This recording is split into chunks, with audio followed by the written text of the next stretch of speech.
urushako rw'umuntu rudashobora kuramba kandi yashatse ashaka ko ruramba. Yego impamvu zabaye 10 byabaye ngombwa ko mfata umwanya w'impamvu 10. Ibyaha bishingiye ku mihango n'ibyaha bishingiye ku rubanza. Mbere yuko twinjira kuko warahuye n'undi musaraba umeze nk'usimbura wa Kristo, usa urambwira ko mu gihe cyose ufite ibibazo by'ubushobozi, ufite umusaraba w'ideni, ntushobora na rimwe kwicara ngo uvuge ngo ndasenze ngo Mana ngo numva shaka gusabana nawe mu bugingo. Urapfuka mugata bati magaritse cyamunara. Umuntu ajya mu rushaka abona bidakunda bitazavamo, ariko agatwarwa n'amarangamutima y'ibindi bintu runaka. Kigiye rero ujye umenya ngo wiraza umuru. Nise ni gute ushobora kumva kuzajya mu rugo rukaguhira kandi waramaze bajya bavuga ngo bijya gucika bica amarenga. None amarenga wabonye yakumariye iki? Rega abantu ni bakwiye gushaka buhumye. Musore ntakwe kuko buriye ndemeranya n'umutima wanjye ko uyu musore nubwo kwa uriya mukobwa bitari bikunda, ariko kurundi byakunda. Gusa ikibazo cyabaye iyo bahuye batangira kwigabirana urabyumvise. Ikigare kibi ni imwe mu mpamvu rwose, sibyo? Ni imwe bita muri probleme zitwa majere zisenyura urushako nirwabaho. None namo arimo amarangamutima, amahitamo arimo amarangamutima. Kurebera urugo ku bintu ntururebere kuwo mugiye kurwubakana, ukarebera ku kintu kimwe, inyungu iruhande rw'inzira. Aramubwira ati ndakwingize turyamane, kuko yari atazi ko ari umukazana we. Aramubaza ati nituryamana uramagiza soroke. Aya ni amagambo avuga kuri Yuda n'umukazana we witwa Tamari. Turi ku kintu cya kabiri kivuga ngo kugira abajyanama babi. Hira yari ari kumwe na Yuda. Hira namuvuga mu buryo bubiri. Reka muvuge rero ku buryo bwa mbere. Uyu Hira yari inshuti y'akadasohoka ya Yuda, ariko nubwo yari ari kumwe na Yuda ntabwo yigeze amubuza kujya gusambana. Urumva bavuye mu rugo bagiye gukemuza inama. Izira ntama zivana rurerure, kuko hari uwo mwahuye mu gihe runaka wumva atandukanye na wa wundi muri kumwe. Ariko iyo utagize uwo muco wo kuzenguruka, umugore uhuye nawe arakunezeza, arakunyura, kuko ntabwo mugereranya n'abandi. Aribyo navuze ubwashize ngo abakobwa n'abasore bitonde cyane gufata urukundo rwabo bakarusharinga ku bantu benshi, kuko uhura na bumwe babiri batatu bagukomeretsa umutima, bagusigira igikomere aho usigira igikomere, ejo wazabana n'uwo mubanye, kuko umutima wawe ubwawe utagikomeye kubera bawushegeshe. None washwana na wa mugabo, kuko abanyarwanda baravuze ngo ntazibana zitakumana amahembe. Ukumva wa wundi si wata umugabo cyangwa umugore avuze ati abagore bose kimwe, cyangwa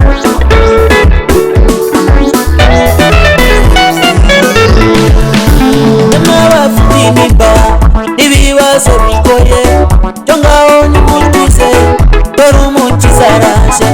Nimwibuke Eliya munsi y'umurotemu, isabira gupfa azira mutabara. Dawidi wari umushumba, nimuhindure umwami, muri bene se bose nimuhe icyubahiro. Iyo ni Imana, niyo n'imbaraga, dore iyo ni ububasha kandi ije gutabara. Iyo ni Imana, niyo n'imbaraga, dore iyo ni ububasha kandi ije gutabara. Reka mbasuhuze kandi mbifurize ibihe byiza mwe mudukurikira umunsi ku wundi. Bashimire ko mubana natwe mu biganiro byacu bya buri munsi. Pastor Fanny Official, 5D TV ndetse n'Ingoro TV, Kiranuka TV na Mos TV na Mama Mignoni Official. Mwese mbahaye ikaze muri iki kiganiro aho tugarukanye na Pastor Moise, umwe mu bapasiteri bakomeje kuduha inkuru ibiganiro by'umuryango. Pastor, nongeye kuguha ikaze muri iki kiganiro. Umeze neza? Murakoze, meze neza, ndashima Imana. Amahoro. Suhuza abantu badukurikiye, bamwe baragukunze, avuga ati uyu mupasiteri biragaragara yuko ari muzima, ntarapfa nk'abandi tujya tubona. Se koko nawe wemera ko hari abagaragara nk'abapfuye? Icya mbere urambajije, reka mbanze suhuze. Suje abantu bose badukurikiye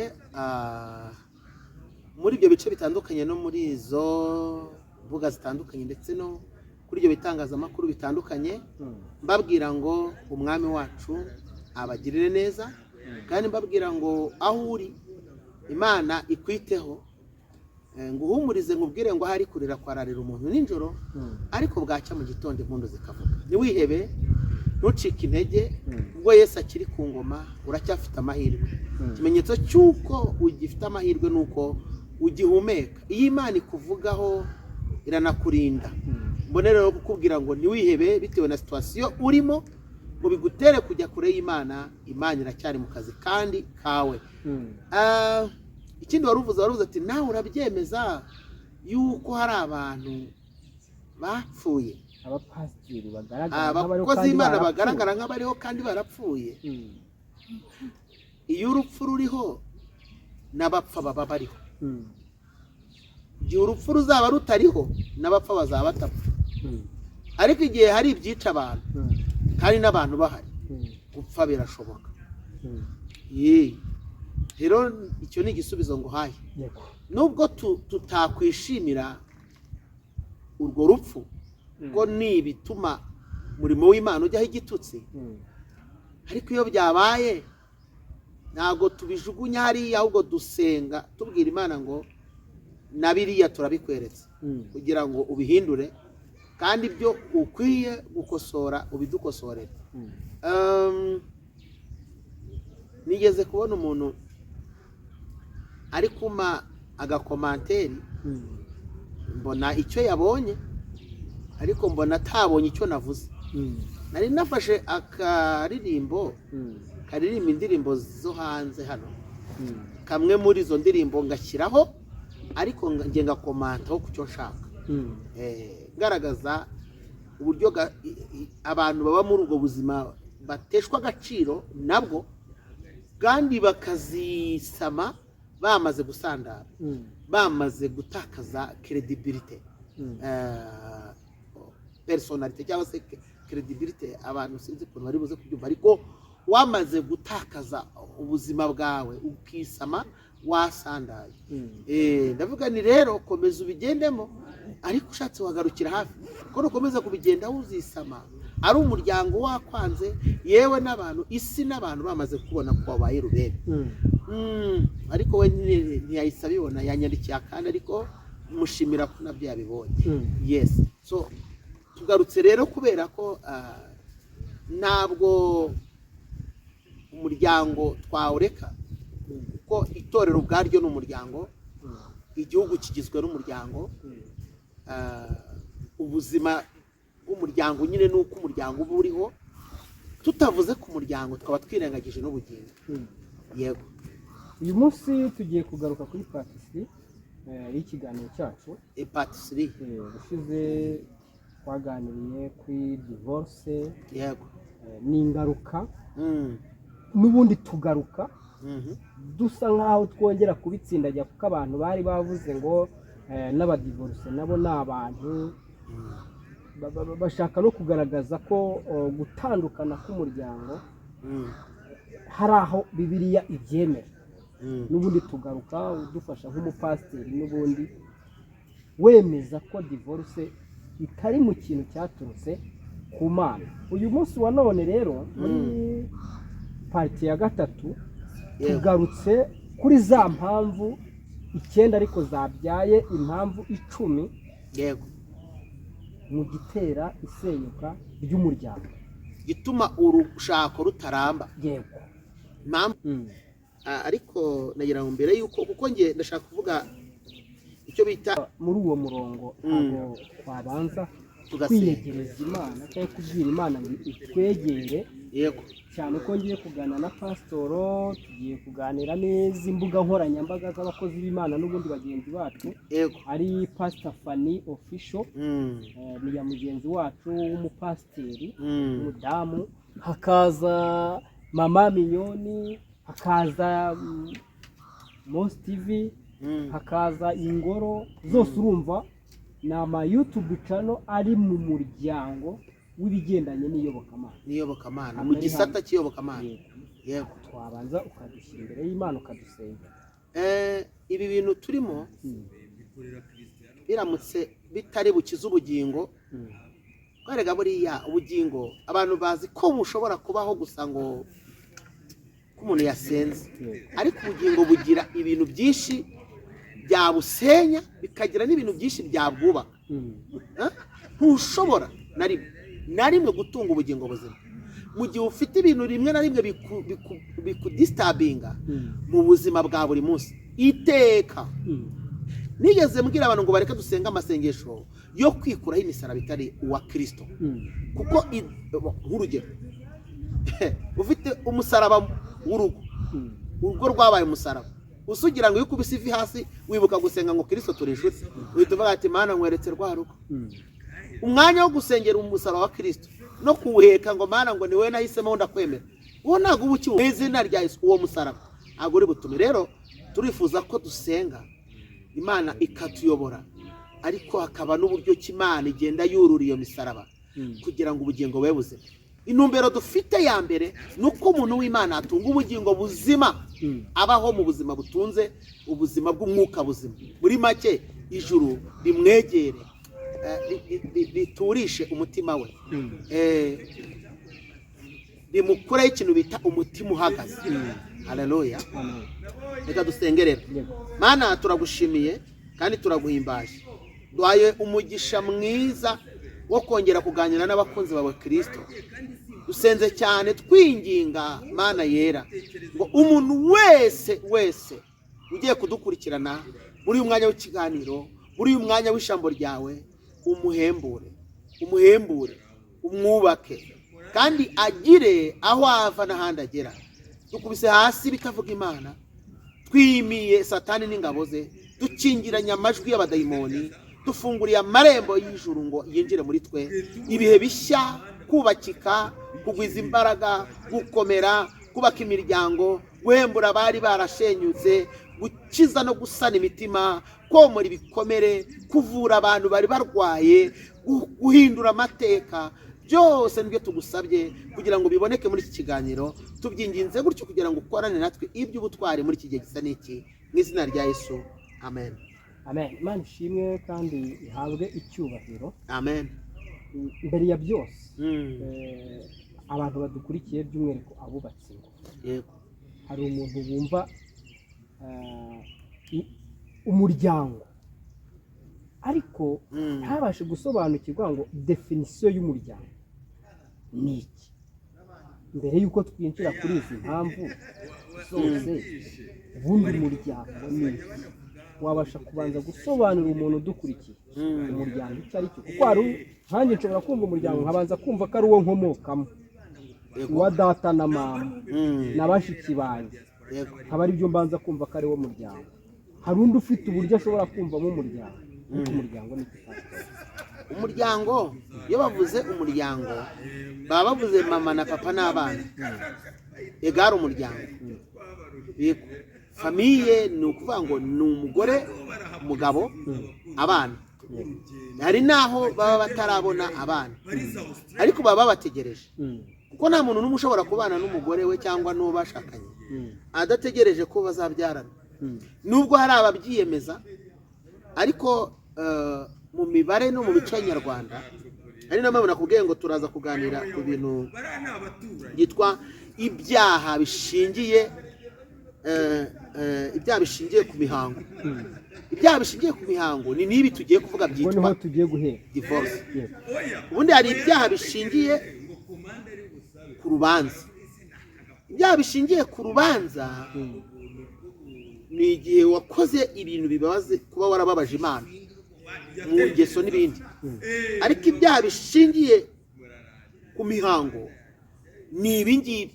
Vuga ngo iki kintu cyitwa divorce ni icyaha ariko gishingiye ku muhango, kuko ubukwe ni umuhango wera, kandi umuhango wera Imana yahaye yejeje iwushyira mu imwe mu mihango yubahwa. Niyo mpamvu birevuga ngo yubahwe na bose.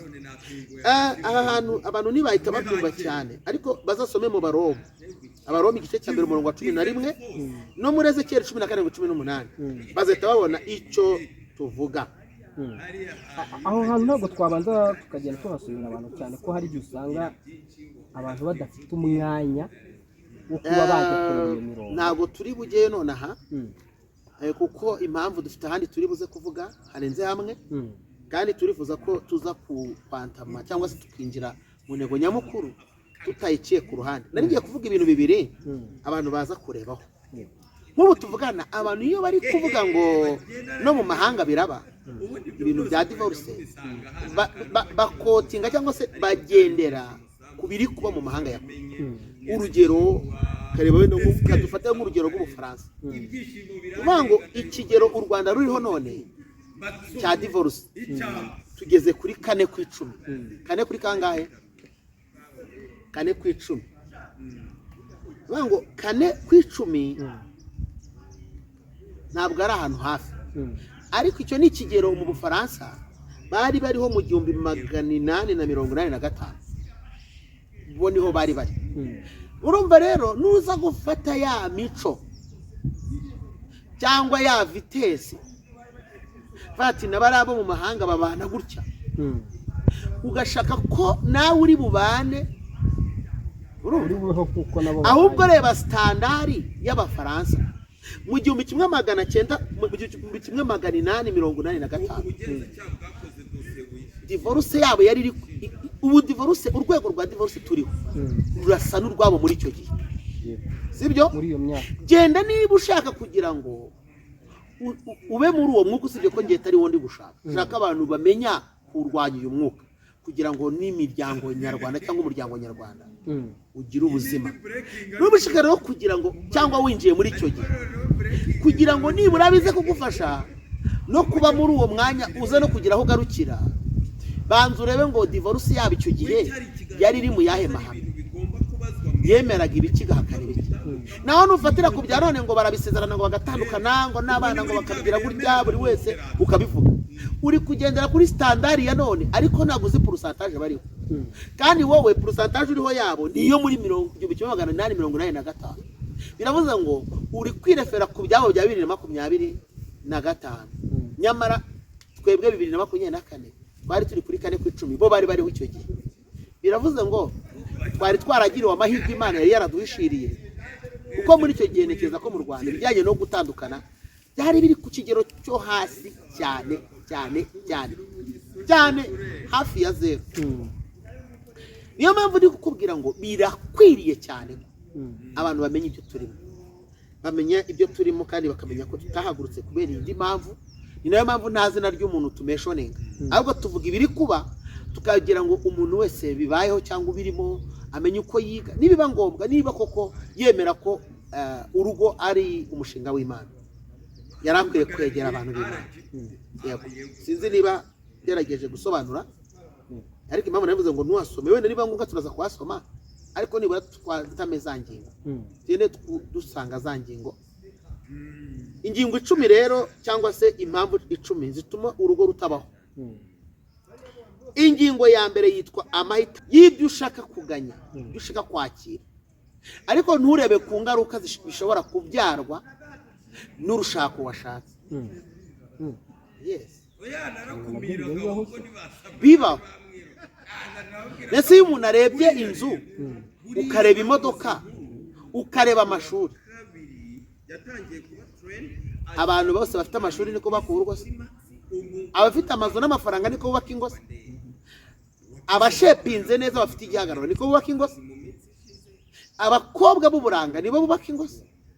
kuki se umunyarwanda yavuze ngo uburanga bw'umukobwa ubwiza bw'umukobwa ubwiza bumukura mu rugo iwabo ariko imico ye ikamugarura gatuma asenya. Birumvikana ko mu bintu bikomeye mbere y'uko uza gutekereza, niyo mpamvu navuze ngo urushako cyangwa se kubaka urugo amahitamo arimo amarangamutima. Iyo ushaka gukuramo amarangamutima ureba ko umutima wawe n'uwe bihuye muhurirahe. Baratangira umwe akigabira undi akamwiha uburyo bwo guhuza imibiri, bikarangira ameze nk'utagifite amahitamo, agashaka kwiratira ngo asubire inyuma, akisama yagize gute, yasanda yagavuga ati si ubundi ndaramira iki ko ubukumi bwanjye ari we wankuye mu busugi, ko mbona n'ubundi ntacyo nasize, ibintu nk'ibyo ngibyo. Ahubwo akavuga ati ntacyo nitushake ntituzarambane, ariko wenda nanjye ibi n'ibi nzabimuvanaho. Noneho agatangira kuba mu mahitamo ameze nk'aviza, shyiramo amarangamutima. Ariko buriya iyo abubaka ingo bakabanje mbere na mbere kuganira. Niyo mpamvu abakera ngo bagiraga umwanya witwaga uwo gushimana, kurambagira no kurambagizwa. Icyo gihe byatumaga umuntu wese abana n'umuntu yamaze kumushima, ndetse banashimaga n'imiryango ku buryo n'imiryango, umuryango wanjye umuryango wawe babanza bagashimana. Umuryango none ubu tuvugana abantu banabana n'imiryango itaziranye, hari n'abasinyirwa n'indi miryango, hari n'abasinyirwa n'indi, kandi wenda wareba ugasanga na ya yindi yabo atari uko yabyanze, ahubwo gusa kubera gushaka kubyoroshya bumva ari ahantu horoshye, hanyuma rero yegezeyo nibwo amenya ibyo yagiyemo, kandi akabimenya atakibashije kugira gute kwiretira ngo abivemo, bikarangira rero bimujyanye ahandi. Ikindi cya kabiri, impamvu ya kabiri cyangwa se ingingo ya kabiri, ubwo nituvuga ingingo zishobora gutuma urushako rudashoboka, uhita ukora konterere y'icyo tuvuze. Icyo tutavuze cyangwa se ikinyuranyo cyacu nicyo gituma urushako rushoboka. Niba tuvuze ngo amahitamo arimo amarangamutima kugira ngo urushako rushoboke, ni ukuri buhitemo ukuyemo iki, amarangamutima. ahari ubwo icyo kirundi. Impamvu ya kabiri ni ukugira abajyanama babi, barimo abajyanama babi. Aho ntabwo ndi bubure kunasoma ijambo ry'Imana. Abajyanama babi batuma urushako rudashoboka. Iyo tubivuze abantu bumva ahari turi kuvuga ibintu bitabaho, ariko dufite impamvu. Tangiriro ibice 38 umurongo wa 12 avuga ngo hashize iminsi umukobwa wa Shuwa muka Yuda arapfa. Yuda amaze kumwerera arazamuka Gitimuna, aho abagaragu be bakemuriraga intama ze, we n'inshuti ye Hira umunyadoramu. Babwira Tamari bati sobukwe arazamutse agiye Itimuna gukemuza intama ze, yiyambura imyenda y'ubupfakazi, yitwikira umwenda mu mutwe, arisesura, yicara mu marembo ya Enayimu yo mu nzira ijya Itimuna, kuko yabonye Shera amaze gukura ntibamumuhe ngo amuhungure. Yuda amubonye agira ngo ni maraya, kuko yari yitwikiriye mu maso, atambikiraho arivamo cyangwa se bogosha ziriya ntama ubwoya bwazo bwogoshwa. Ndagutangariza ko yaretse urugendo rwo kujya gukemura intama, afata urugendo rwo kujya gusambana. Ajya kugira gute? Gusambana. Tamari yari umukazana we kandi yari amucunze. ngira ngo mbwira abantu ko iteka ryose uramutse udafite ibigushaka nta nubwo waba ukibonye ibigutwara nibyo bigushaka. Sinzi niba uri kubyumva. Impamvu urugo rwawe Satani arusenya nuko haba hari ibindi bigukurura bigushaka, kabone nubwo waba utabishaka wowe, ariko byo biba bigize gute? Bigushaka. Hira rero yari ari kumwe na Yuda, ariko ntiyamubera umujyanama mwiza. Amubwira ati mugenzi wanjye, ibuka aho tugiye, sigaho. Kandi nagira ngo mbabwire ngo Bibiliya yaravuze ngo umutima w'umuntu urusha ibintu byose gushukana, kandi ufite indwara idakira. Ntabwo ujya wizera kugira gute? Gukira. N'ibintu abantu bakwiye kumenya. Umutima w'umuntu rero urashukana. Icya gatatu, reka twihute kugira ngo ikiganiro kitaza kuba kirekire cyane. Nta kibazo gishaka kibe kirekire, dupfa kuba dufite umuti. Ikigare kibi, ikigare kibi. Impamvu tuvuga ku kigare, uyu tugaruke n'ubundi ku rugero rumwe. Ufite abantu bafite ibintu bakunda, sibyo? Noneho ukaba mu ntego zabo. Bo bafite intego biyemeje, bafite uko babaho, ariko izo ntego nubwo uzibamo, banza umenye ngo ese uwanjye tubana izi ntego z'abandi barimo arazemera? None wowe ufite ikigare kikujyana kubyina mukararamo, ariko wo mubana ntabikunda. Icyo kintu uvuze uracyumvise? None urumva urwo rushako ruzabaho? Kuko wumvira ikigare rero, urushako ruzavaho, ikigare kigumeho. Sibyo mvuze? Urabyumvise? Urabyemeye? Uremera ko n'ingo nyinshi zisenyuka kubera iyo mpamvu? None se reka nkubaze, mbere yuko uwo mubana atangira kukuwoninga, wewe wari ukwiye kwiha woninga, kubera ko muba muhuye muri bakuru. Imigani ni ko bavuga, sibyo? Imigani ni ko bavuga, twabivuzeho bwashize, ariko itangiro ryo riravuga ngo nicyo gituma azasiga se na nyina akajya kubana n'uwe bashimanye akaramata. Niba rero uzi ko hari umuntu mugiye kubana utarakuranye nawe, ntabwo mwatubanye utwondo, wakuriye iwanyu ugira imico y'iwanyu, nawe akurira iwabo agira imico y'iwabo, cyangwa se akurira mu kindi gihugu agira imico yaho, wari ukwiye mbere yuko hagira aguha woningi, wowe wari ukwiye ubuzima bukwemeza kubana nawe bwari bukwiye kuguha woningi ubwabo. Urabyumva? Yes. Wowe mbere yuko akubwira ngo ibi simbikunda, ubundi wowe ni iki wize mu buzima bwe? Ni iki wize kuri we kugira ngo wikomitinge kubana nawe? Wese wumvaga kubana nawe bizaba gutyo gusa? Ni mu kirere? Ntabwo ari mu kirere. Kubana n'uwo muntu nuko muhuza mu mico, mu mvugo, mbese mukambarana, ukumva ibyo avuga, ukamenya ururimi avuga, ukamenya uko arayajisa, uko arakara, ukamenya uko asabana, ukamenya ibintu akunda n'ibyo yanga, ukamenya faiblesse ye, intege nke ze zibahe, ukamenya ahagira imbaraga, ahagira intege nke urahorosa, ahagira imbaraga ukamuha umwanya agakora, aho woroshe nawe ukashyira izawe kugira ngo mwuzu. Mbese wuzuza ibyuzuye cyangwa wuzuza ibituzuye? Oya, ndashaka gusubiza.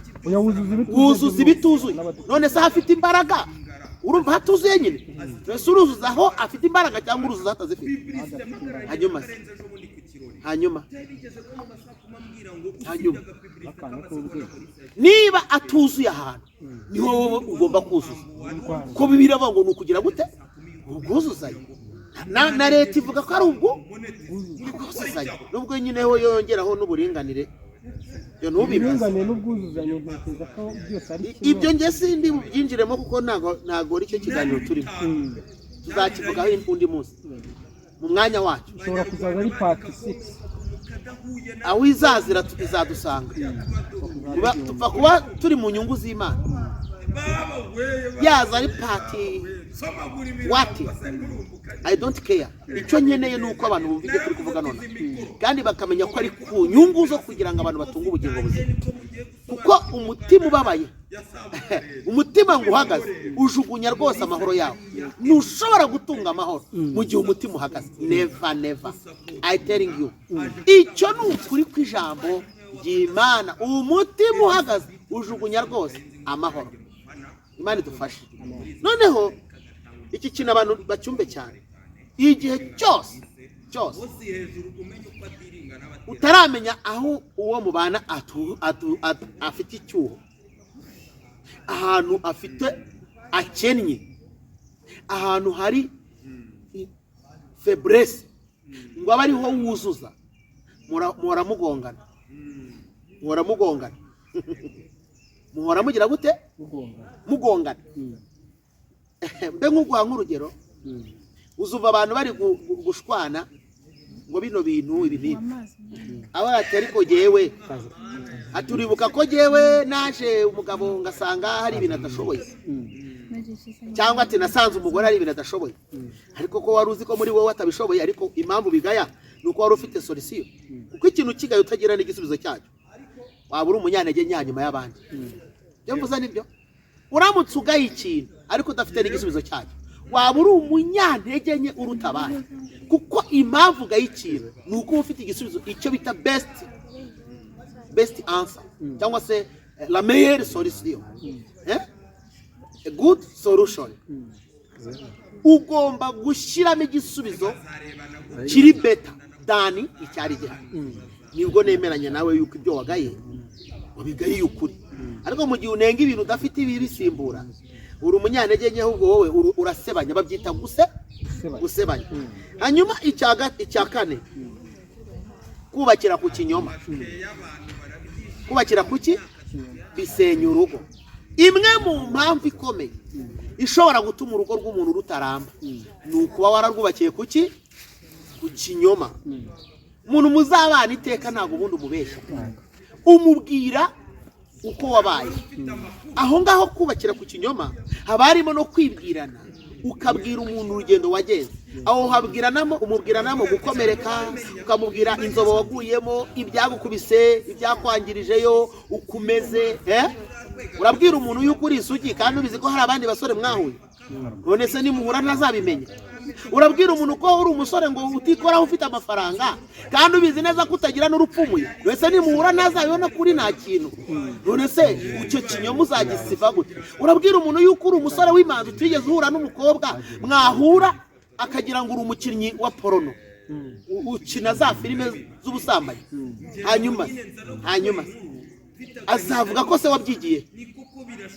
Ikinyoma se w'ibinyoma ni Satani, kandi ntabwo yigeze abishingiro ry'urugo. Ishingiro ry'urugo ni Imana, kuko Imana niyo yubatse urugo ihereye muri Edeni. Iyo ushaka ko urugo rwawe rubaho, ukuramo ikinyoma ugashyiramo ukuri. Igihe cyose uzubakira ku kinyoma, ujye uvuga ngo nubakiye ku bintu bitaramba, n'uru rugo ntabwo ruzaramba. Keretse uciye bugufi ukabwira Imana ngo Uwiteka we n'abantu, ariko ubundi ntabwo bikwemerera. Ye ndabona bya bintu tutari bubirangize. Wari tugeze ku cya kangahe? Cya kane. Reka tuzavuga ibindi bitanu, tuvuge bitanu gusa. Ndashaka ko kuko nawe uraza kumbaza. Kereka niba ibyo ni kuvuga ntacyo biri kugusigira, ariko niba biri kugusigira uragira ibyo umbaza. Kandi nawe ushaka kuvuga niruka nk'uzapfe ejo tuzongere tubwire abantu pariti ya kane, tubabwire ibindi bintu bitanu, sibyo? 10 tuvuze bitanu. Ko nabibonye ko ushobora gutinda. Uyu mwanya ntabwo ari inyigisho dushaka kirambira abantu cyane, dushaka abantu bayigira bakanashyira mu bwenge. Giye kumubana byinshi, ariko agira hagarukira, agira ibyo abona, agira ibyo yuza, atubaza ubutaha, adukenereho ubusobanuro, turabyemera. Cya gatanu rero, wenda utaragera ku cya gatanu, mbere kujya ku cya gatanu, yego hari icya kane, kubaho kubakira ku kinyoma. Umwana w'umukobwa mu buzima bwe yanyuzemo yararambagiye, kandi uyu musore ugiye kumushaka ashobora kuba atari umurambagije bwa mbere. Hari uwo bashobora kuba barapfuye kumusaba gusambana nawe, hari babiri cyangwa batatu, hashobora kuba hari uwa gatatu baje no kubigeraho baranaryamana yego ariko kubera ko amubonye ubwambure agahita bati we nta mugore ukurimo wenda agahita abivamo sinyugushatse akazashakana n'undi utarigeze none umusaba izo serivisi kuzifata akavuga ati hari Kimondo twapfuye yuko yansabye kuryamana nawe bikanga Musave nawe ateyemo nawe abinsabye ndabyanga avoka nawe ateyemo abinsabye kubera ko hari abandi twagiye dushwana we ndamwemerera turabikora tubikoze ahita nyanga none mbonanye nawe Gifenesi ariko nagira ngo nkubwire aya mateka yose ubundi umukobwa bizamura kuvuga Gifenesi buriya rero ari ibintu tuvuga abantu baba bakeneye no kumva kandi urakoze kubabariza ati uyu mukobwa azavuga abantu bose baryamanye nawe no reka mbaze gitange cyahuranyije ariko ndaza guhita ngaruka ku ijambo ry'Imana icyo rivuga ntabwo azabwira uyu musore detaye z'abantu baryamanye ariko nawe ntazamubwira ko ari isugi zamubwira ati hari uwo twaryamanye byambayeho swati narabishakaga tujye ko ntekereza ko ataba ari kumubwira ngo yarabishakaga kumubwira ati byabayeho par accident yandushije imbaraga se yaranshukashutse ariko narabikoze ntabwo igikomeye ari ukumubwira inshuro yabikoze ahubwo igikomeye ni ukumubwira ko icyo kintu cyabayeho kugira ngo atamwibeshyaho yego kandi noneho ashobora kumubwira ati ntuze kubona ngo narabikoze si impamvu yo kugira ngo nawe tuzabikorane nubwo nabikoze nabigize iki indahiro ntabwo nzongera kubikora ari uko nabanye n'umuntu si uburenganzira bwe si amahitamo ye si icyemezo cye hari ubwo yamuburanya icyo mvuze uracyumvishe se birakunyuze ntabwo ikibazo ari ukuvuga ngo nabikoranye na runaka ishuri uyu twagiye hariya utujya aha twavuye aha tuzamuka muri etaje twaramanutse oya vuga ngo ngewe nk'umukobwa tuganira nagize ibyago ubukumi bwanjye hari undi muntu twaryama muze kugira ngo nisuke ariko sindi n'umukobwa w'indari bitwaye iki ibyo ni ikiganiro ujya kuganira n'umuntu bitewe naho mugeranye ntabwo ari ikiganiro uganira n'umuntu mugihura ku munsi wa mbere mwamukireba niba kwanza imico yanyu ishoboka ujya kumuganiriza ibyo rero ya mico warabonye ko ishoboka hasigaye kubwizanya ukuri kugira ngo atazahura nawe akagira ukunda kwita kandi nawe hari ibyagukomerekeje warasitariye mu rugendo umva uko Bibiliya ivuga ijambo ry'Imana rivuga ni iki unkurikire cyane Salomo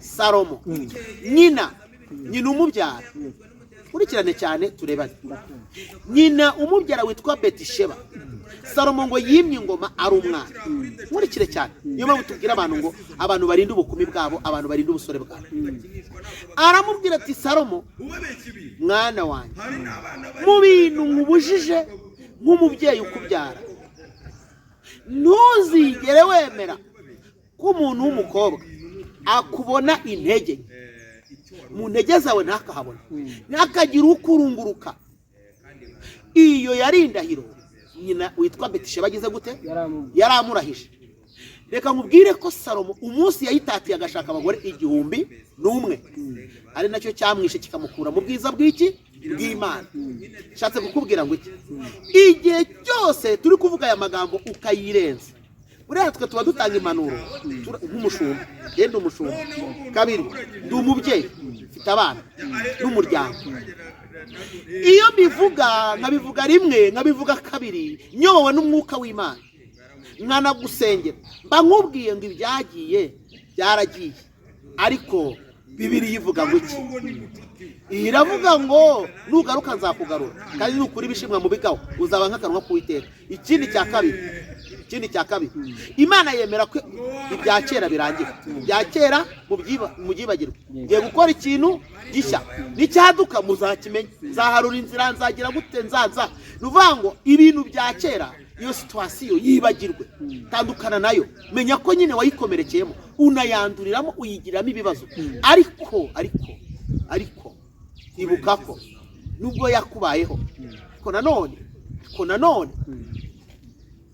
amahirwe uracyafite, uracyariho kandi uracyari mu rugendo rwo kubaka urugo. None rero kurikiza izo za nzira twavuze za piste ya mirongo bihagararemo kugira ngo bigufashe kurokora ibisigaye. Sinzi niba uri kubyumva bigize gute ibisigaye. So icyo shaka kuvuga rero ni iki, Salomo yaza kumvira nyina ntabwo yaba yarahuye n'icyo gihano, ko mu bintu byatumye Imana imukura mu nzira iranamubwira ngo nari nararahiye ko nta muntu n'umwe uvuka mu rubyaro rwa Dawidi atazigera abura ku ntebe.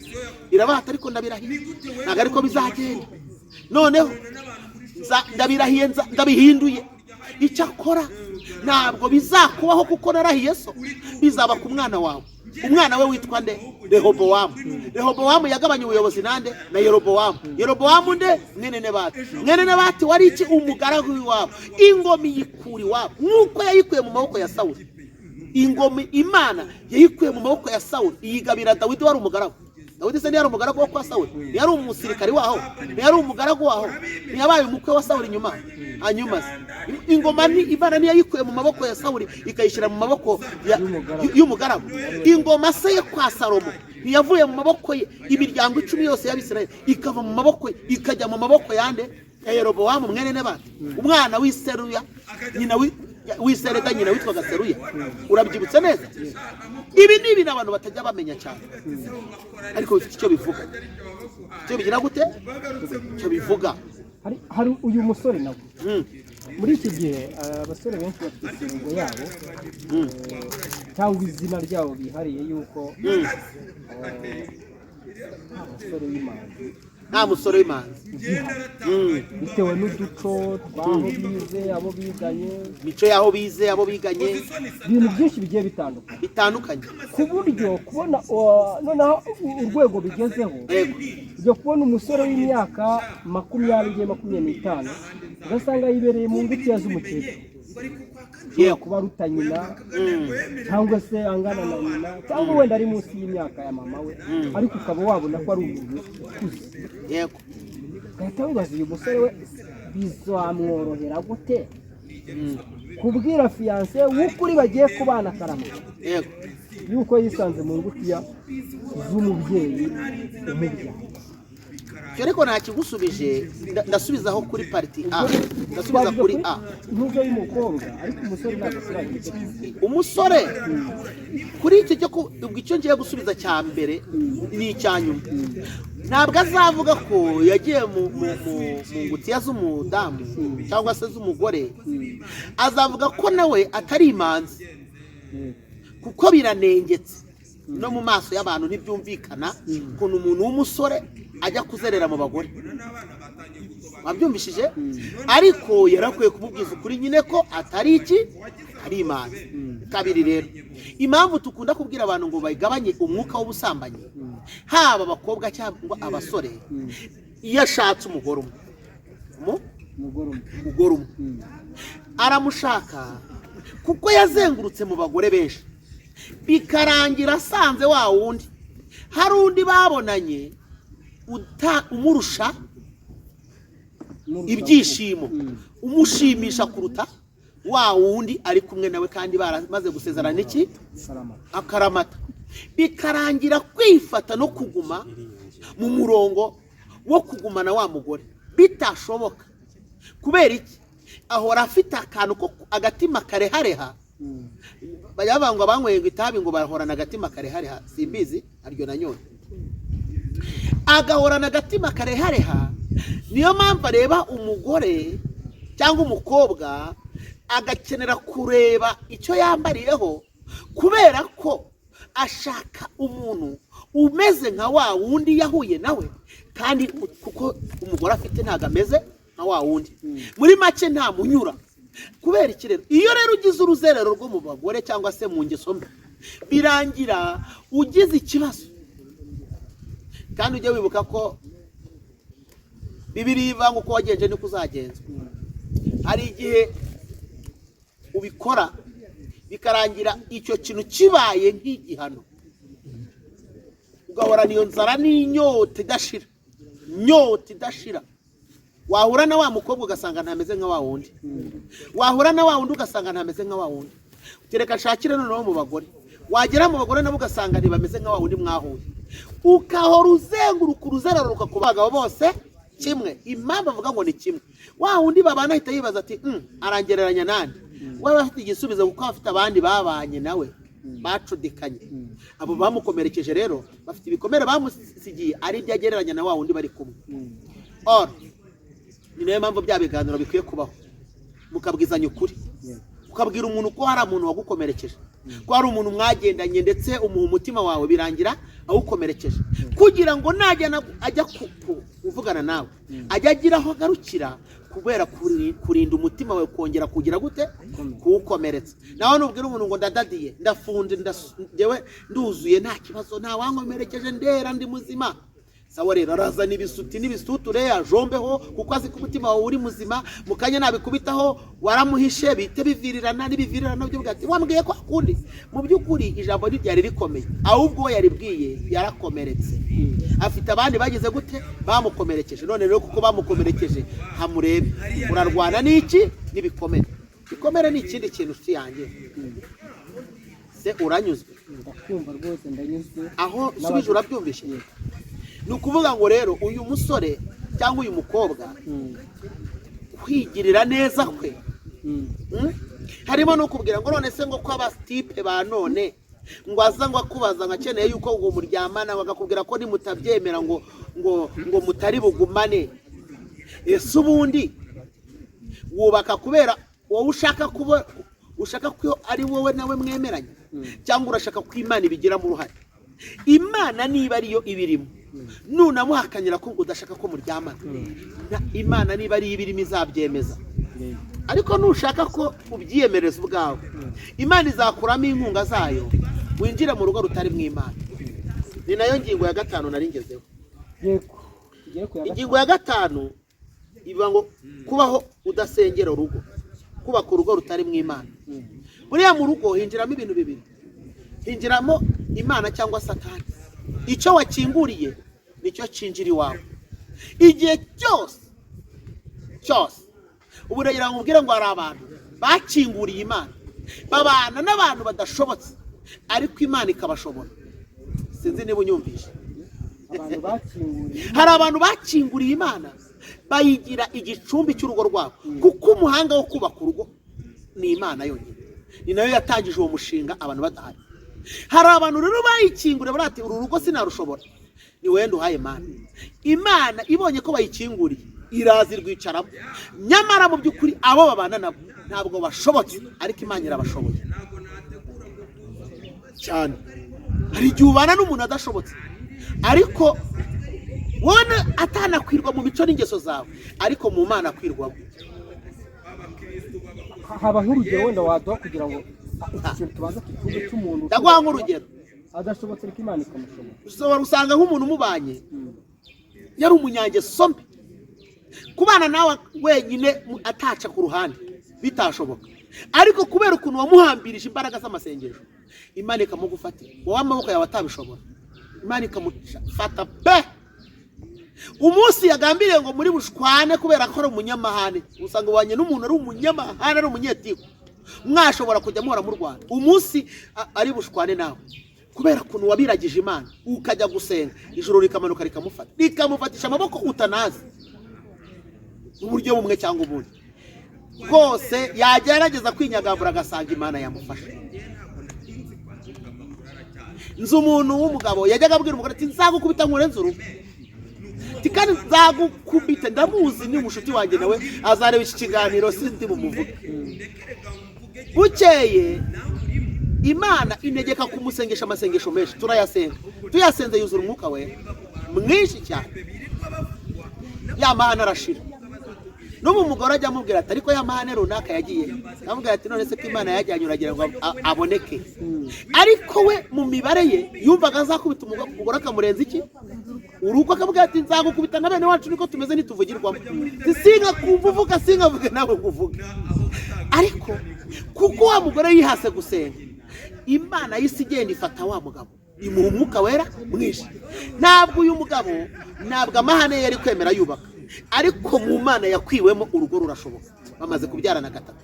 Uri gusubizwa noneho, uri gusubizwa cyane. Ushobora gusanga umuntu yari indaya, nimvuga indaya ishobora kuba ari umugabo cyangwa ari umugore, ariko bitewe n'uko wafashe urugo rwawe ukaruragiza Imana. Simurabona abantu bari indangamirwa se bari mu ngo zabo banubatse kenshi, babyaye kenshi, babyariye mu rugo, kandi ugasanga ntiyongeye guca inyuma umugore we cyangwa umugabo we. Turabafite. Hari n'abajya batanga, hari n'uwavuze ko kera yari indaya, ntabwo ndi buvuga amazina ye kuko ntiyabintumye, ariko warabyivugira kuri za social media, avuga ko abasirikare ba Minwari bari abagabo be, babandi mbere ya jenoside banabayeho, mu gihe cya jenoside barebera jenoside. Urabibutse? Uwo nguwo arahari, ajya yivugira ati ngiye wabo bagabo sinzi umubare wabo naryamanye nabo, ariko ubu tuvugana afite umwana umwe kandi yabyaye, niyongeye kujya mu ngeso, kandi yakoze ubusambanyi buhagije. None se urumva atari Imana yamufashe? Ni ijambo rimwe risobanuye ngo iyo ufashe urugo ukaruragiza Imana, Imana ireba uwo mwashakanye ikamuzirika kigufi kidashobora kurenga urushako rwawe. Ni Imana yari izirika kigufi, ntago ari abantu. Se uri kunyurwa? Uri kunyurwa? Yenda ngira ngo ngusabe dusubikira ahangaha, subikira ahangaha, ahubwo ubutaha tuzafate iki part 4, ariko turi kuganira nanone kuri izo ngingo 5 zisigaye. Ntabwo twazivuga zose, cyaba ikiganiro kirekire, kandi dukeneye ko izi 5 za mbere abantu baziganiramo, bakazikurikirana, bakazanaduha ibitekerezo niba koko bemeranye natwe. Hanyuma utazemera azambwire muhe imirongo ya Bibiliya iverifiya izi ngingo 5. Ndayifite cyane imirongo, buri ngingo yose ifite umurongo wayo, kuko umva uko Bibiliya ivuga.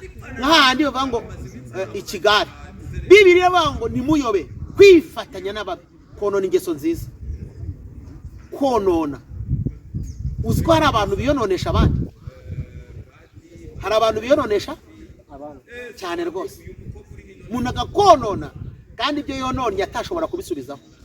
Ingingo igendanye n'amarangamutima nayo, marangamutima iriya abantu ntibayimenya, bagafata umwanya wo gukuramo amarangamutima, akubaka urugo yakuyemo amaranga. Buri igihe cyose uvuga ngo urumva ngo nyeneye ngo umuntu ngo usohokana, gusa ni abantu basohokanye abandi bakabata kuri beach, ntabo wabonye? Gusa ni hari abantu basohokana bikarangira amutaye yakajya gusambana n'undi. Hari uza kubwira ati nabona narindi kumwe n'ikiryaba rese icyane. Ni ukuvuga ngo ntabwo urugo rwubakiye mu gusohokana. Iyo ni imwe mu buryo bwo gukomeza gukaza icyo bita plaisir, ibyishimo by'abana cyangwa se by'abashaka kubana. Ariko kubona ngo reka ngo mbanze ngendane nawe ngo ndebe yuko ngo asohokane, ngo ambwire amagambo meza, utugambo dusize umunyu nitwo turi gutuma wumva uwo muntu muzabana. Never. Yanayihingamo kugira ngo akugeze mu rugo, yanashyiraho n'isukari, ariko yashyiraho n'isukari, ariko yakugeza mu rugo akakubera undi. Ndamuzi, yashatse umuntu kandi ari afite titiri ikomeye, nari buvuge urwego rwayo cyangwa sekiteri akoreramo, ariko amugejeje mu rugo yasanze munsi y'igitanda amacupa ya whisky n'ayandi n'ayamahenesi na za Heineken. Aramubwira ngo icyo nari nkeneye ni wowe, nawe urugo nguru n'imitungo ngira hari, ibindi ntubimbaze, wowe icyo ngukoreye ni ukugeza mu rugo, uzarya unywe, abana nzabakubyarira, ariko ntuzigere unkura mu ngeso zanjye. Yisubirira mu bagore yakundaga ajyamo. Kubera iki? Ibyo yabagamo yagombaga mu minsi babanye kugenzura uyu muntu ni iki yamishe. Cya kiganiro ni cyabaye, kugenzura ya mico niyabaye, ya marangamutima.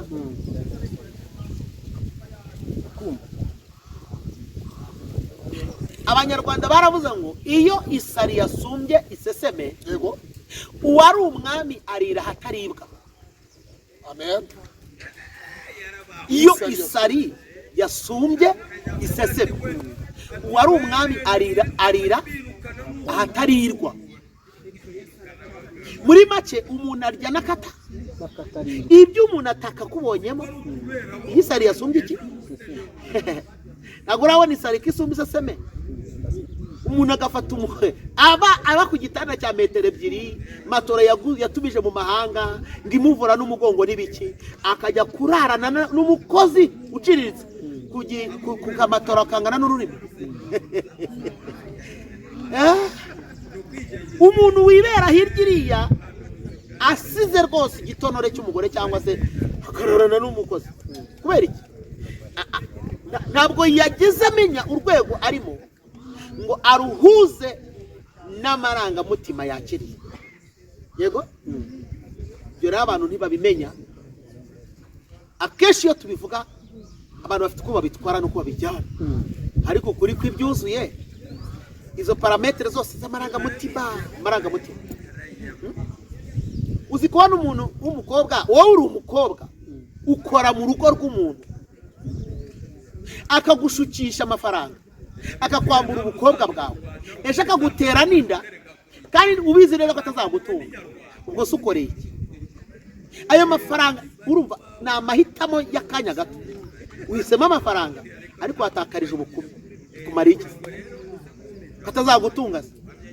Kandi urabizi ko wabaga mu rugo rwe iwanyu waje ufite intego yo kugira uko wigenza, kuva ku rwego ujya ku rundi. None amarangamutima atumye utagera ku ntego zawe. Nahoze nkubwira ku kigare kimwe, gusa abantu bashinzwe kuzuza intego z'abandi, kuba mu ntego z'abandi gusa. Murabwira ati mwana ajye ureka wirira abakobwa. Urarya abakobwa, uriyibarya, ntabwo intego zawe nize zihuye. Wowe ufite intego zawe bitewe n'aho uvuka, bitewe n'amateka yawe, kandi ujye umenya ko karande zacu zitandukanye. Ushobora no kuba warabyirinze kubera ko uzi ko wavutse mu buryo bw'urukundo rwa rundi bavuga ngo niba abana bitaga kera ibi cyangwa bibyarira ibintu nk'ibyo, ubu babita ukundi. None wowe uravuga ati njye sinzakora ibi kugira ngo nazisanga nanjye nabyaye umwana muri ubu buryo, cyangwa se hakagira kirogo yibaho kubera impamvu z'uburangane. Umuntu kuzagatavuga ati oya nutumva se nutabikora iki n'iki bazagira ngo nyoko araroga, bazagira ngo ibiki n'ibiki. Umuntu akakujyana mu ntego ze ariko zihabanye n'intego zawe. Wowe ufite principe zingana n'igikomere cyawe, zingana n'ubuzima wabayemo. Izo ntego ufite zanganaga nuko ushaka kuzaba we ejo hazaza. None ushaka kuzaba we ejo hazaza haje undi mudahuje ibibazo, mudahuje principe, mudahuje amahame, mudakomeretse kimwe, mudafite umusaraba umwe, mudahuje imiryango, agiye kudeviya principe zawe kandi wewe wazifashe bitewe n'igikomere wabayemo n'ubuzima wakuriye. Muri biraza guhura. Reka tubwire abantu yuko bakwiye kwiyitaho, kuko kubaka ni ibintu bidahubukirwa. Noneho nibajya kubaka bamenye uko bubaka. Kandi ntabwo ibi tubivuze nk'aho turi kubwira abantu ko ab'ingo zagoye, abagize ibikomere mu rushako, twarababwiye ngo baduhamagare tubahe inama z'uko bakwiye guhagarara. Ariko abakiri muri urwo rugo, ukirurimo ntago ragose. Buriya nabwiye abantu bwashize ngo kugira ngo urugo rukunde uca imivuno myinshi, ugaca umwe. Iyo bibaye ngombwa urara wiga imivuno yindi, kabati ko hano wanze reka cundi, kuyu wanze reka cundi, ugaca imivuno myinshi kugira ngo urebe ko urutasenyuka. Abantu benshi ntabwo bajya babimenya. Usenya ni ikintu gikomeye. Ugize amahirwe Imana yakurinda ntirusenyuke. Kugana ku musozo urimo neza urambira abantu. Ariko ahangaha ndibaza iki kibazo mbere y'uko dusoza kuri izi ngingo zose. Hari umuntu ushobora kuba yumvise imwe muri zo imufata cyangwa ebyiri cyangwa eshatu cyangwa yewe na zose cyane ugasanga zimufata, ariko akaba agifite umugisha wo kuba ari muri uru rugo. Iyi ndwara y'izi ngingo zose yayikira gute? Ahubwo twamuvura neza. Gifite umugisha wo kuba aracyafite amahirwe yo kubigumamo, yo kuba bigihari. Urumva amahirwe ya mbere afite, urugo ruracyageze gute? ruracyahari nubwo rufite ibibazo n'ibikomere ariko rurahari. So ayo mahirwe rero ahubwo nayabyaza umusaruro ataramera nk'abandi, kuko umuntu wese muzaganira uzumva kubwira, reka nkubwire, agira agahinda atashobora gusangiza abandi, kuko uwo babanye bwa kabiri cyangwa bwa gatatu aba afite ibintu atari bwuzuze wa wundi wa mbere yuzuza, kandi atari bubwire uwo babana, kuko nabimubwira biraba ikintu cyitwa inyuro, umeze nka wa wundi nawe azamubwira ati none se ko yari ameze neza ko tutagumanye nawe. Urumva harimo ibintu bibiri, afite ikintu atari mu musangize kandi ariko kiramujomba, kandi na wa wundi nawe burya nawe nubwo bahuye nawe afite ikindi, buri wese afite agahinda k'ibanga. Rero uyu nguyu utari waruvamo twamuha inama kandi tukamufasha, Imana ikamufasha. Hanyuma utari watangira ayo mahitamo cyangwa uri mu nzira zayo, nawe akwiye kwitwararika kugira ngo bitamubera nabi. Ushimire urakoze cyane. Ariko umuntu ushobora kuba gushaka gute unadusengera Imana dusoza ikiganiro cyacu. Murakoze cyane. Reka dutange telefone abantu batuboneraho, ni 0782 64 60 89, 0782 64 60 89. Iyo utari mu Rwanda, imbere y'iyo mibare washyiraho akamenyetso ko guteranya 25, iyindi ukongera iyo mibare yose, kandi iyo nimero iboneka no kuri WhatsApp.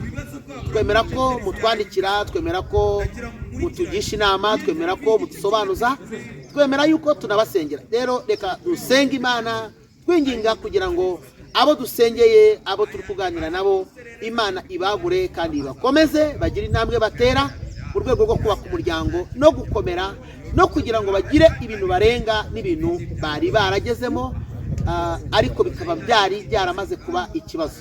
Turashaka ko Imana ivura abantu bayo ibavurishije umuti w'amasengesho n'ubujyanama dufite, hamwe n'ibyo Imana izabigenza neza. Reka twizere yuko hamwe no gusenga hari ibizatungana, kuko turi kumwe n'Imana ishobora byose. Mwami Imana yacu turagushimira, turaguhimbaje, uri mwiza, urera kandi urakiranuka, uri umutunzi w'imbabazi. Sabiye buri wese wumvishije ijambo ryawe n'iki kiganiro agubwe neza, atera intambwe, ahindurwe naryo, kandi turinginga kugira ngo babyumva ndetse bakiri mu muryango babashe kubisangiza abandi, kuko hari abazabyumva ariko bafite ingo zigikomeye zimeze neza, bazagira imbaraga zo kubihereza abandi bari mu kaga n'amakuba, kugira ngo nabo babashe kunyunyuza kuri iri funguro, ahari byabaremera andi mahirwe Satani yari amaze kubambura. Turasenze cyane ngo ukomeze imitima yakomeretse, womore abo Satani yari amaze gukomeretsa, ukize, uvure kandi ubohore. Kiyeretse kuri ibyo turavuze ngo Kristo ugabanye umubare w'ingo Satani yari amaze kwibasira, wongere ubaka umuryango nyarwanda ushingiye ku mibanire mizima, urinde akaga n'amakuba, urinde amakimbirane, kureho imbaraga zose zatumaga abantu bahunga ineza yawe n'ubuntu bwawe.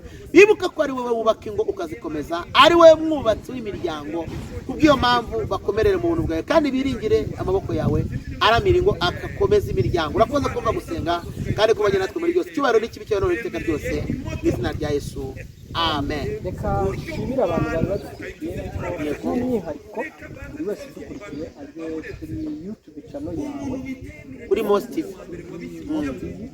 Mos TV nkunda kuvuga ngo Moses, ariko ni Mos TV. Bajyeho uzana izina ryawe, subscribe, sharinge ibiganiro biriho, kandi bafata umwanya uhagije wo gukurikira inyigisho z'ijambo, ziriho nyinshi. Bajya bakunda gukomantinga mu YouTube channel yacu twebwe, harimo YouTube channel yitwa Ikaze TV Rwanda ndetse na Kiranuka TV. Ariko ko muri abakozi b'Imana mwagiye mutugezaho ijambo ry'Imana, rwose pe biterwa n'uko umuntu yahisemo, niba ari umurongo w'ubusesenguzi ubwo n'uwo. Ariko nabonye channel yawe hibandwa cyane inyigisho z'ijambo ry'Imana. Inyigisho z'ijambo ry'Imana nizo twibandaho cyane, kuko nyine niyo ntego yanzanye muri iki kibuga cya social media. Nazanywe no kubwira abantu ko hakiriho imbabazi z'Imana, hakiriho abakozi b'Imana, hakiriho birindwi bitarapfukamira Bayali, kandi ko Yesu agifite abakozi atuma badatuburira abantu cyangwa ngo babibe, bagamije ko ubugingo babuzima itoro ry'Imana rikaba amahoro. nifuza rero ko niba kino kiganiro ugifunguye ukakireba ukakirangiza cyangwa utaranakirangiza, ureba ko ushoje kukireba ugere kwa Mosi kuri Mosi TV. ukimara kugerayo iyo views niba ari 1000 byo kubona dutunguwe no gusanga Mosi TV ifite 2000 kubera ko ubu ni 300 yego nyine nibyo ndi kuvuga, ariko byaba na 200 nibishaka bibe 100 bibe 100, ariko ureba ko umaze kureba iki kiganiro ujye wirukanka ujye kureba kuri Mosi TV ugatiye umukozi w'Imana ko namurebye gukiranuka iwe bimeze gutya, ugende naho urebe ikiganiro nurangiza umuhereze subscribe wiyandikishe kuzajya n'umukurikira kandi kuri subscribe ndetse no kukazogera yego naho ngaho rwose naho honyine. hanyuma ibyo biraba bihagije uzagera notification y'ijambo ry'Imana ufate umwanya wicare umukurikire. Kuwa kane nitugira umugisha wo kubonana nta burwayi nta yindi mitego yabayeho wongere umubone kuri kiranuka, ariko kenshi uzajya umubona kuri YouTube channel wo ku Ikaze TV Rwanda ya kwa Mosi TV, wo kuri Kiranuka TV ya kwa Mosi TV, kandi nibiba ngombwa ukahagera andika singiye kuri Kiranuka ariko namwereke yuko ko bavuye kuri Kiranuka rwose kugende ati ndi wo kuri Kiranuka Mosi TV hejuru cyane subscribe yanjye biba bihagije. Aba big energy bose bo kuri Kiranuka murabizi mwese, aba big energy mujya mukunda gukorera imbere, twagiye twese bagiye aba big energy hejuru cyane kudutima kuri bya bindi byose.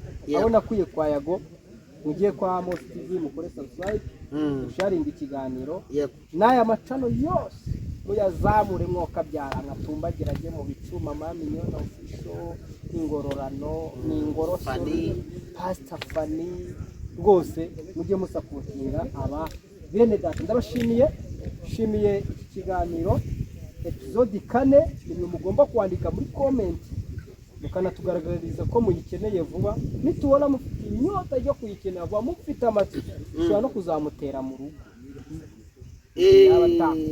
Episode ya 4 yego umuvuduko ndi buze gushyiraho kwazana episode ya 4 biraterwa na comment rebandi, yongere biterwa na subscribe ndi buze kubona kuri Mosi. Ibyo bashyiraho biradutera kugaruka, kandi turaba garagu b'Imana ariko kandi banyu kuko twemera gukorera Imana iduhatira kubaganiriza no kubabwira icyo Imana itubwira.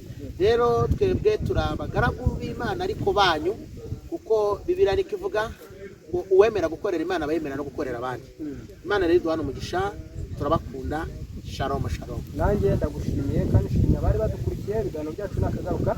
Nitwa Ezekiel Rukundo Imana y'umugisha. Ciao ciao.